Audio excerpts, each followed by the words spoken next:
আসসালামু আলাইকুম ওয়া রাহমাতুল্লাহি ওয়া বারাকাতুহু। প্রিয় বন্ধুরা, আশা করি আল্লাহ পাকের অশেষ মেহেরবানিতে আপনারা সকলেই ভালো আছেন। প্রিয় নবীজির 100 বার ইস্তেগফার করা। আগার মজনী রাদিয়াল্লাহু আনহু থেকে বর্ণিত, তিনি বলেন, আমি প্রিয় নবী সাল্লাল্লাহু আলাইহি সাল্লামকে বলতে শুনেছি, তিনি ইরশাদ করেছেন, আমার অন্তরেও কখনো কখনো পাপের কালো মেঘ ছেয়ে যায়, এমনকি আমি আল্লাহর দরবারে প্রতিদিন 100 বার ইস্তেগফার করি। উপরোক্ত বক্তব্যটি যিনি পেশ করেছেন, তিনি পবিত্র মহান ব্যক্তিত্ব, যাকে আল্লাহ তাআলা পাপ পঙ্কিলতা থেকে সম্পূর্ণ পাক পবিত্র তথা নিষ্পাপ করে সৃষ্টি করেছেন। তার থেকে গুনাহ প্রকাশ পাওয়া সম্ভবই নয়। তার দ্বারা কোনো ভুল ত্রুটি হয়ে গেলেও মহান আল্লাহর পক্ষ থেকে ঘোষণা করা হয়েছে, আপনার অগ্রপশ্চাতের সকল ভুল ত্রুটি আমার পক্ষ থেকে ক্ষমা করে দেওয়া হয়েছে। ইরশাদ হয়েছে, লিয়াগফিরা লাকাল্লাহু মা তাকদ্দামা মিন যামবিকা ওয়া মা তাআখারা। তা সত্ত্বেও প্রিয় নবী সাল্লাল্লাহু আলাইহি সাল্লাম ইরশাদ করেছেন, আমি প্রতিদিন 100 বার ইস্তেগফার করে থাকি। এই হাদিসের ব্যাখ্যায় উলামায়ে কেরাম বলেন, এখানে 100 বলে যে সংখ্যা উল্লেখ করা হয়েছে, এর দ্বারা মূলত সংখ্যা বোঝানো উদ্দেশ্য নয়, বরং ইস্তেগফারের আধিক্যের প্রতি ইশারা করা উদ্দেশ্য। উল্লেখিত হাদিসে ইস্তেগফারের কারণ বর্ণনা করে দেওয়া হয়েছে। বলা হয়েছে যে এত অধিক পরিমাণে ইস্তেগফার এজন্য করি যে কখনো কখনো আমার অন্তরেও গুনাহের কালো মেঘ ছেয়ে যায়। এর দ্বারা উদ্দেশ্য হল মানবাত্মার চাহিদার ভিত্তিতে কখনো কখনো একজন নবীর অন্তরেও বদ খেয়াল এবং ওয়াসওয়াসা আসতে পারে। কোন মানুষ পূর্ণতা এবং তাকওয়ার যত উচ্চতর মাকামে পৌঁছে যাক না কেন, গুনাহের আকর্ষণ থেকে সে বাঁচতে পারে না। প্রিয় নবী সাল্লাল্লাহু আলাইহি ওয়াসাল্লামের মাকাম মর্যাদা কত উচ্চে, কত ঊর্ধ্বে, যে স্থানে পৌঁছা কোনো মানবাত্মার পক্ষে সম্ভব নয়।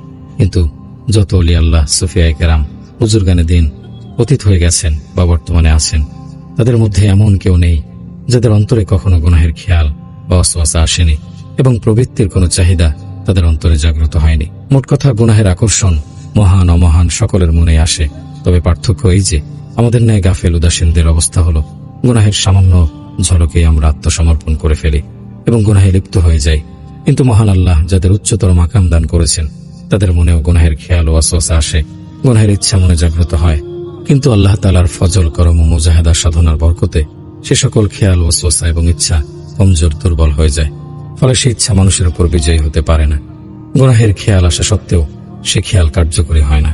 হযরত ইউসুফ আলাইহিস সালাম সম্পর্কে পবিত্র কোরআনে বর্ণিত হয়েছে, ওয়ালাকাদ হাম্মাত বিহি ওয়া হাম্মা বিহা, অর্থাৎ জুলাইখা গুনাহের জন্য হযরত ইউসুফ আলাইহিস সালামকে ফুসলিয়েছিল এবং হযরত ইউসুফ আলাইহিস সালামের মনে গুনাহের সামান্য খেয়ালও এসে গিয়েছিল, কিন্তু আল্লাহ তাআলা তাকে গুনাহ থেকে রক্ষা করেছেন। সুতরাং তাসাউফ এবং তরিকতের ব্যাপারে একথা মনে করার কোনোই অবকাশ নেই যে পথে পা দেওয়ার সাথে সাথে দোষ ত্রুটি এবং গুনাহসমূহ একেবারে দূর হয়ে যায়, গুনাহের কোনো খেয়ালই মনে আসে না। তবে এটুকু হয় যে মুজাহাদা সাধনা এবং চেষ্টা প্রচেষ্টার ফলে গুনাহের কামনা পরাজিত এবং কমজোর, দুর্বল হয়ে পড়ে, অতঃপর তার সাথে মোকাবেলা করা সহজ হয়। মোট কথা, এই পথের সবচেয়ে বড় সফলতা এটাই যে গুনাহের কামনা বাসনা পরাজিত এবং দুর্বল হয়ে যায় এবং তা মানুষের উপর বিজয়ী হতে পারে না। কিন্তু সাধনার পর গুনাহের খেয়ালই মনে আসে না, এমনটি ধারণা করা সম্পূর্ণ ভুল এবং অবান্তর। আল্লাহ তাআলা মানুষের মনে গুনাহের আকর্ষণ এবং আকাঙ্ক্ষা সৃষ্টি করেছেন। পবিত্র কোরআনে ইরশাদ হয়েছে, ফাআলহামাহা ফুজুরাহা ওয়া তাকওয়াহা, আমি মানুষের মনে গুনাহের আকাঙ্ক্ষাও সৃষ্টি করেছি এবং তাকওয়ার কামনাও সৃষ্টি করেছি। আর এতেই হবে পরীক্ষা, কেননা মানুষের মন থেকে যদি গুনাহের কামনা দূর হয়ে যায়, তাহলে গুনাহ থেকে বেঁচে থাকার বৈশিষ্ট্য রইল কোথায়? কারণ তখন তাকে নিজের প্রবৃত্তি কিংবা শয়তানের সাথে মোকাবেলা করার প্রশ্ন আসবে না এবং সে কোনো প্রতিদ্বন্দ্বিতারও সম্মুখীন হবে না। সুতরাং কিসের বিনিময়ে মানুষ জান্নাত লাভ করবে? জান্নাত তো এরই প্রতিদান হিসেবে প্রদান করা হবে যে মানুষের অন্তরে গুনাহের কামনা বাসনা জাগ্রত হবে আর সে কামনা বাসনাকে পরাজিত করে দেবে। আল্লাহর ভয়, তার বড়ত্ব, মহত্ব গুনাহের কামনাকে বাস্তবায়িত হতে দেবে না। আর তখনই মানুষের উন্নত চরিত্রিক বৈশিষ্ট্য ফুটে উঠবে। কবি শেখ সাদী রহমতুল্লাহি আলাইহি বলেন, বার্ধক্যে তো জালেম সিংহ সাধু বনে যায়, কেননা তখন তার মুখে দাঁত থাকে না এবং পেটেও খাবার থাকে না। সুতরাং জুলুম অত্যাচার করার মতো শক্তিই তার এখন অবশিষ্ট নেই। এখন সাধু বানা ছাড়া আর কি বা করার আছে তার? কিন্তু নবী রাসূলগণের নীতি হলো, মানুষ যৌবনেই তওবা করে নেবে, যখন তার শরীরে শক্তি সামর্থ্য থাকে পর্যাপ্ত এবং গুনাহের চাহিদাও থাকে প্রবল, আর গুনাহের উপায় উপকরণ চতুর্দিকে থাকে ছড়ানো। এত কিছু সত্ত্বেও আল্লাহর ভয়ে গুনাহ পরিহার করে চলাই হলো নবীগণের বৈশিষ্ট্য। কেউ কেউ ভাবে যে এমন কোন আল্লাহওয়ালা যদি পেয়ে যেতাম, যিনি আমার উপর গভীর দৃষ্টি নিক্ষেপ করে নিজের সিনা থেকে আধ্যাত্মিক শক্তি ভরে দেবেন, ফলে গুনাহের সকল কামনা বাসনা মন থেকে সম্পূর্ণ দূর হয়ে যাবে। মনে রাখুন, এমনটি কখনো হওয়া সম্ভব নয়।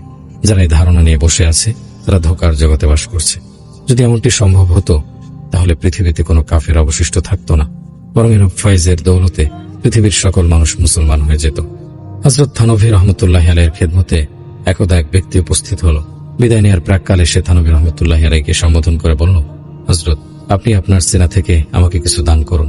তার উদ্দেশ্য ছিল সিনা থেকে কোন নূর বের হয়ে তার সিনায় প্রবিষ্ট হয়ে যাওয়া, যার ফলে সে পার পেয়ে যাবে এবং গুনাহের খায়েশ তার দিল থেকে খতম হয়ে যাবে। থানভী রহমতুল্লাহ আলাইহি জবাব দিলেন, আমার সিনা থেকে তোমাকে কি দেব? আমার সিনায় কিছু কফ আছে, চাইলে তা নিতে পারো। মোট কথা, এটা শুধুই একটা ধারণা এবং সম্পূর্ণ ভুল ধারণা যে কোনো বুজুর্গের আধ্যাত্মিক দৃষ্টির দৌলতে কিছু হয়ে যাবে বা বুজুর্গের সিনা থেকে কিছু মিলে যাওয়ার ফলে কুরিপু দমন হয়ে যাবে। এটি নিছক কল্পনা, অসম্ভব কিংবা পাগলামো। অবশ্য আল্লাহ তাআলা বুজুর্গদের সাহচর্যে একটা প্রভাব অবশ্যই রেখেছেন, যার দৌলতে মানুষের চিন্তা চেতনার গতি পরিবর্তিত হয়ে যায়, ফলে মানুষ সত্য সঠিক পথে চলতে শুরু করে। তবে মূল কাজ নিজেকেই করতে হয় এবং নিজের ইচ্ছাতেই করতে হয়।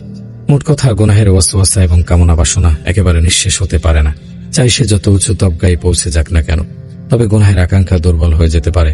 এজন্যই কেউ যদি বছরের পর বছর ধরে কোনো বুজুর্গের সাহচর্যে অবস্থান করে এবং বুজুর্গদের সাহচর্য থেকে যা অর্জন করা হয় তা পরিপূর্ণভাবে অর্জন করে ফেলে, দিলে আল্লাহর ভয় তাকওয়া অর্জিত হয়ে যায়, আল্লাহর সাথে গভীর সম্পর্ক স্থাপিত হয়, ইত্যাদি সবকিছুর পরও প্রতিটি কদমে কদমে সে প্রবৃত্তির উপর কড়া দৃষ্টি রাখতে হবে। কথা বলা চলবে না যে এখন তো শায়েখ বনে গেছি, নিজের শায়েখ থেকে অনুমতি প্রাপ্ত হয়ে গেছি, এখন নিজ থেকে এবং নিজের প্রবৃত্তি থেকে গাফেল উদাসীন হলেও কোনো ক্ষতি নেই। এমন স্থানে পৌঁছে গেছি যে এখন প্রবৃত্তি এবং শয়তান আমাকে দিকভ্রান্ত বিভ্রান্ত করতে সক্ষম হবে না। এই ধারণা সম্পূর্ণ ভুল। কেননা বুজুর্গের সাহচর্যের প্রভাবে এতটুকু নিশ্চয় হয়েছে যে গুনাহের কামনা বাসনাগুলো কমজোর দুর্বল হয়ে গেছে, কিন্তু প্রবৃত্তির নিগরানি বা পাহারাদারি সার্বক্ষণিক করতে হবে। কারণ যে কোনো সময় গুনাহের কামনাগুলো মাথা চাড়া দিয়ে উঠতে পারে এবং পেরেশান করে তুলতে পারে।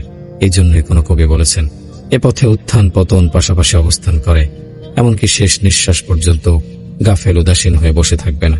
কেননা এই প্রবৃত্তি যে কোনো সময় তোমাকে ধোকায় ফেলে দিতে পারে। মসনবী শরীফে আল্লামা রুমি রহমতুল্লাহ আলাইহি একটি ঘটনা লেখেন যে এক কাঠুরিয়া ছিল। সে জঙ্গল থেকে কাঠ কেটে বাজারে এনে বিক্রি করত।